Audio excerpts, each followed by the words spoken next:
तुलसीदास महाराज की भक्ति भावना में आप सभी का स्वागत है। हरि अनंत हरि कथा अनंता, कहाहीं सुनहि बहुविधि सब संता। तो आज की भक्ति भावना में गोस्वामी जी जिन पंक्तियों में आप सबको शामिल करते हैं, आइए उनका ध्यान करते हैं और आगे का मानस पाठ प्रारंभ करते हैं। पुनिबंदौ सारद सुर सरिता, जुगल पुनीत मनोहर चरिता। मज्जन पान पाप हर एका, कहत सुनत एक हर अविवेका। तुलसीदास जी महाराज कहते हैं कि फिर मैं सरस्वती जी और देवनदी गंगा जी की वंदना करता हूँ। दोनों पवित्र और मनोहर चरित्र वाली हैं।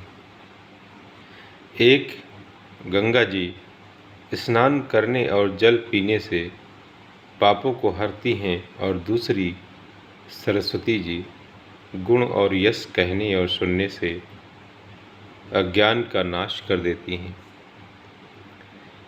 दो देवियों का सादर वर्णन करते हैं तुलसीदास जी महाराज दोनों ही इन दोनों चौपाइयों में, माता सरस्वती का और माँ गंगा जी का। दोनों ही संसार सागर में हम को वाणी और शरीर से पार लगाने वाली हैं। हमारे पास हमारी आत्मा के रूप में अगर हम देखें तो हमारे शरीर और हमारे वाणी दो ही ऐसी चीज़ें हैं जो हम कह सकते हैं कि ये दोनों मिलकर हमें आत्मा और परमात्मा का एहसास कराती हैं कि आत्मा और परमात्मा एक ही है। हम परमात्मा में लीन हो जाएंगे और परमात्मा हमें आत्मस्वरूप देखता है, हम उसे परमात्मा स्वरूप देखते हैं। ये माँ सरस्वती जी हमें ज्ञान देती हैं और माँ गंगा जी हमारे शरीर को शुद्ध रखती हैं। माँ गंगा जी परम पावन इस धरती भारत माता की धरती पर विराजमान हैं सदियों से, और ये इनकी देन है अयोध्या नरेश राजा दशरथ के पूर्वज महाराज भागीरथ की देन है। इसीलिए इन्हें भागीरथी भी कहा जाता है। तो माता सरस्वती और माता गंगा जी की प्रार्थना करने के बाद, इन्हें प्रणाम करने के बाद गोस्वामी जी आगे की वंदना प्रारंभ करते हैं। आइए देखते हैं। गुरु पितु मातु महेश भवानी, प्रणवं दीन बंधु दिन दानी। सेवक स्वामी सखा सिय पीके, हित निरुपधि सब विधि तुलसी के। वो कहते हैं कि श्री महेश और पार्वती को मैं प्रणाम करता हूँ, जो मेरे गुरु और माता पिता हैं, जो दीनबंधु और नित्य दान करने वाले हैं, जो सीतापति श्री रामचंद्र जी के सेवक स्वामी और सखा हैं, तथा मुझ तुलसीदास का सब प्रकार से कपट रहित सच्चा हित करने वाले। और इन पंक्तियों में गोस्वामी जी भगवान शंकर माता पार्वती का वंदन करते हैं और वो कहते हैं कि वो तुलसीदास जी को पवित्र करने वाले हैं और भगवान राम के सेवक और स्वामी दोनों हैं। यानी कि आत्मा और परमात्मा का जो प्रसंग हमने छेड़ा था, वो ऐसा मानते हैं कि वो परमात्मा प्रभु श्री राम भी हैं, और प्रभु श्री राम ऐसा मानते हैं कि उनके परमात्मा भगवान शंकर हैं। इसलिए हम उस बहस में न पड़ते हुए कि परमात्मा स्वरूप में कौन है, हम परमात्मा ही मानते हुए उनको अर्थात प्रभु महादेव, देवादिदेव महादेव शंकर भगवान और माता पार्वती और प्रभु श्री रामचंद्र जी को, माता सीता जी को, सभी देवी देवताओं को हम सादर अपना इष्ट मानते हुए इस मानस में शामिल रहते हैं और इसके वचनामृतों में अपने आप को संश्लिष्ट रखते हैं, एक निष्ठ रखते हैं और देखते हैं कि गोस्वामी जी हमें अंत तक कहाँ ले जाते हैं। इसलिए हमें ज्ञान नहीं है, हम तो सिर्फ गोस्वामी जी के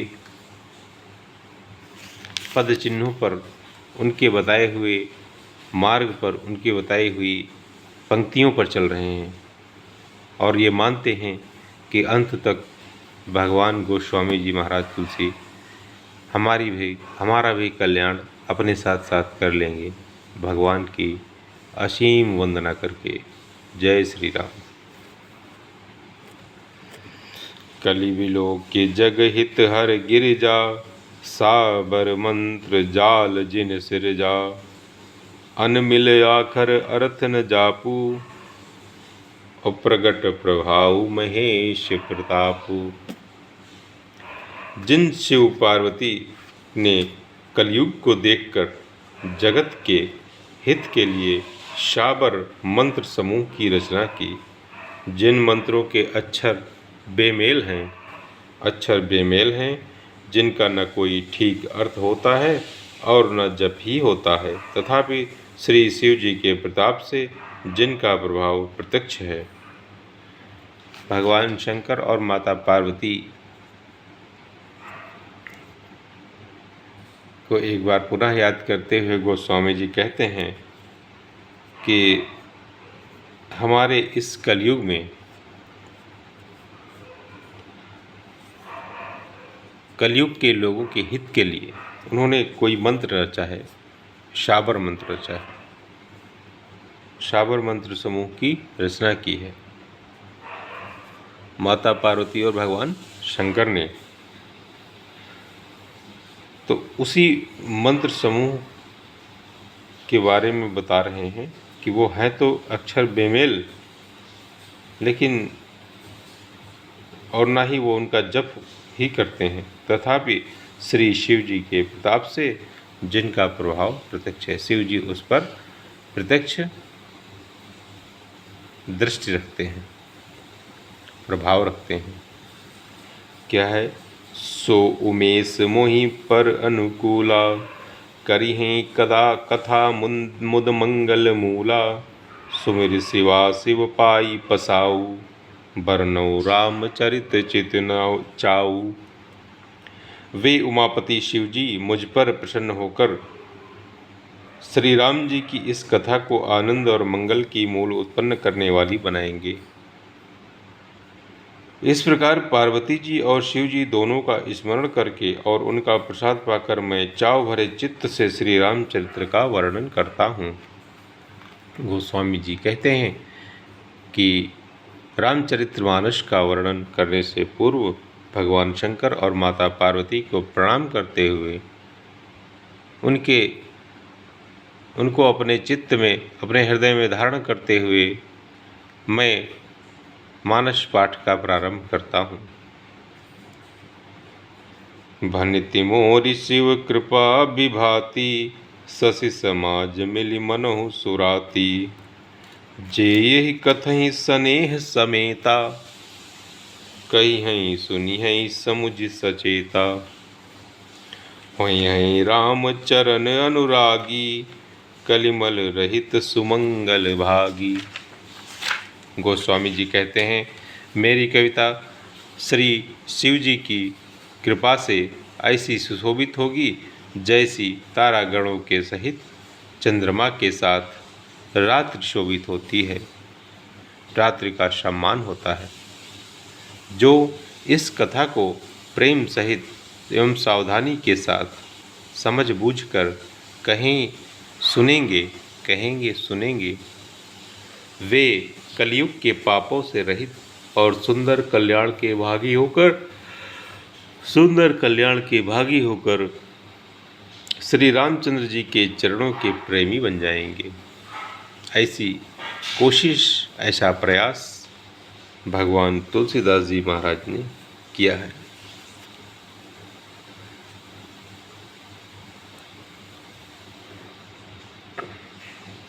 आगे लिखते हैं कि सपने साचेहु मोहि पर, जौहर गौरी पसाऊ, तो फुर हो जो कहूँ सब, भाषा बनिति प्रभाव। यदि मुझ पर श्री शिव जी और पार्वती जी के स्वप्न में भी सचमुच प्रसन्नता हो, तो मैंने इस भाषा कविता का जो प्रभाव कहा है वह सब सच हो, ऐसा गोस्वामी जी मांगते हैं।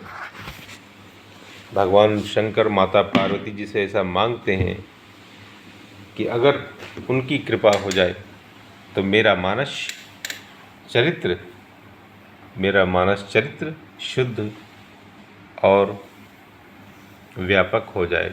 मेरा मानस चरित्र, मेरा मानस गान सर्वव्यापक हो जाएगा। तो भगवान शंकर और माता पार्वती जी की कृपा के बिना रामचरितमानस का गान पूर्ण नहीं होगा। वो कृपा करेंगे तभी यह गान पूर्ण हो पाएगा। और चूँकि भगवान शंकर और माता पार्वती प्रभु श्री राम और माता सीता के भक्त हैं, इसलिए वे ऐसा करेंगे। क्योंकि मैं अपनी क्षुद्र बुद्धि से ही सही, गोस्वामी जी कहते हैं, मैं उनका गान करने बैठा हूँ, उनका लेखन करने बैठा हूँ, रामचरित्र लेखन करने बैठा हूँ, तो ये उम्मीद करता हूँ कि भगवान शंकर और माता पार्वती रामचरितमानस लिखने में उनकी सहायता करेंगे। मित्रों, आज इतना ही, और कल फिर मुलाकात होगी। बीच में गैप हो जाता है, कोई बात नहीं। आप लोग धैर्यपूर्वक मानस पाठ करते रहिए, क्योंकि यहाँ पर एक दोहे का मतलब है कि आप चाहे जितना समय लेकर उसको पढ़ें, समझें, सीखें, वहाँ पर रुकें और मानस को आराम से आनंद के साथ जितना मैं पढ़ पाता हूँ उतना ही समझें। उसके आगे की व्याख्या मुझे और ज्ञान होने पर मैं शायद और दे पाऊँगा। जितना मुझे सामने दिख रहा है मैं केवल उस पर ही थोड़ा बहुत बोल सकता हूँ, वही बोल सकता हूँ। इसलिए मुझसे कोई अन्यथा अपेक्षा न रखें। यह भी बता पाएंगे कि मैं कोई विद्वान या बहुत बड़ा विद्वता नहीं हूँ, रामायण का जानकार नहीं हूँ। मैं सिर्फ अपनी भक्ति भावना के लिए प्रभु से प्रेम वश मानस का पाठ प्रारंभ कर दिया हूँ और उसे निरंतर करता रहूँगा। ऐसा ही प्रभु श्री राम से, माता पार्वती से, प्रभु शंकर भगवान से, माता जानकी से, हनुमान जी से और सारे राम दरबार से मेरा विनम्र निवेदन है। प्रणाम, आप सबको साधुवाद।